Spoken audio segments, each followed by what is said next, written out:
Full Moon Hollow.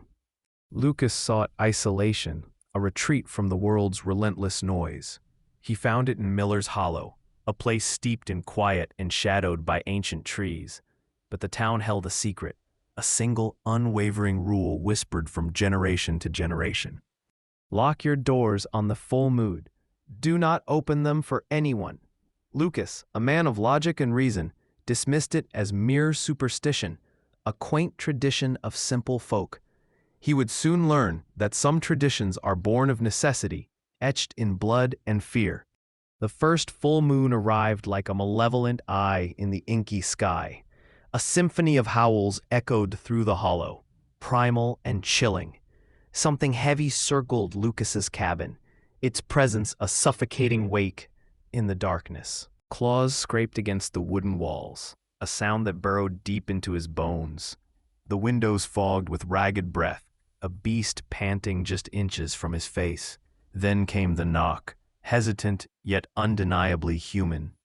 "Please," a voice rasped. "Let me in. It's Todd, your neighbor. They're after me." Lucas froze, the town's warning echoing in his mind.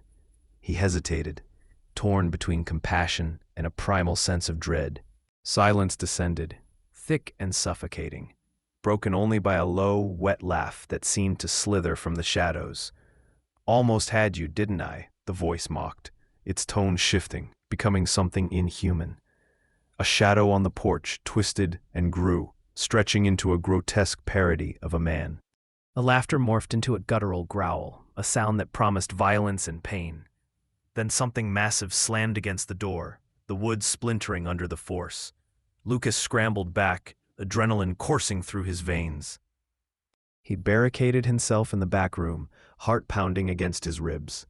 Through a crack in the wall, bathed in the eerie moonlight, he saw it, a beast, standing upright, wearing the tattered remains of Todd's clothes. By morning, the beast was gone, vanished into the pre-dawn mist. The door hung shattered, claw marks raked across the walls like the angry scratches of some monstrous cat. There was no theft, no bodies, just the lingering stench of wet fur and decay. Shaken to his core, Lucas ventured into town, seeking answers, seeking reassurance. The townspeople, however, were far from surprised. Their faces were grim, their eyes filled with a weary resignation. "You survived the first one," Mr. Crane, the town elder, said, his voice heavy with unspoken meaning. Lucas asked about Todd, his voice trembling. The townspeople exchanged uneasy glances, avoiding his gaze. Todd was never seen again. His name became a ghost, a silent reminder of the horror that lurked in the shadows.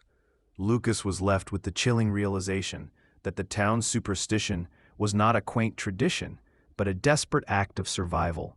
The second full moon found Lucas huddled in the basement of the old church, the only place he could think of that might offer some semblance of protection.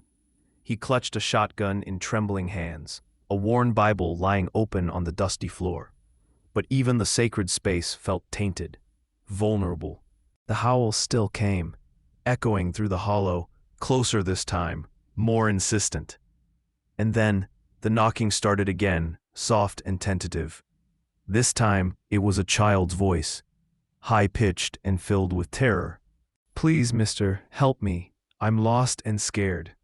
Lucas pressed his hands against his ears, tears streaming down his face. He didn't answer, couldn't answer, knowing that to open the door would be to invite something unspeakable inside. A third full moon rose, casting its pallid light upon Lucas's cabin. He stayed inside, resigned to his fate, the shotgun lying useless at his feet. The beast didn't attack the door this time. It simply waited, its presence a palpable weight in the darkness. It watched Lucas, its eyes burning like embers in the night. At the stroke of midnight, the knocking returned, but this time, it was different. The voice was familiar, too familiar. It was Lucas's own voice, distorted and twisted, yet undeniably his. "You're already changing, aren't you?" the voice whispered, a cruel and knowing taunt. A wave of nausea washed over Lucas, followed by a sharp stabbing pain in his joints. His vision blurred, the room swam around him. He looked down at his hands, and a scream caught in his throat. Coarse hair sprouted from his skin, his fingernails elongated into sharp, curved claws. He stumbled towards the mirror, his reflection a grotesque caricature of his former self. His eyes glowed with a feral light, and a grin stretched across his face, a grin he didn't consciously control. His reflection grinned before he did. By morning, the cabin stood empty, the door hanging open, a trail of blood leading into the woods. Lucas was gone, consumed by the very thing he had sought to escape. The townspeople of Miller's Hollow updated their rule, etching it deeper into their collective memory. The updated rule: lock your doors on the full moon. Do not open them for anyone, even yourself. For in the heart of Miller's Hollow, the greatest monster was not the beast that stalked the night, but the darkness that lurked within.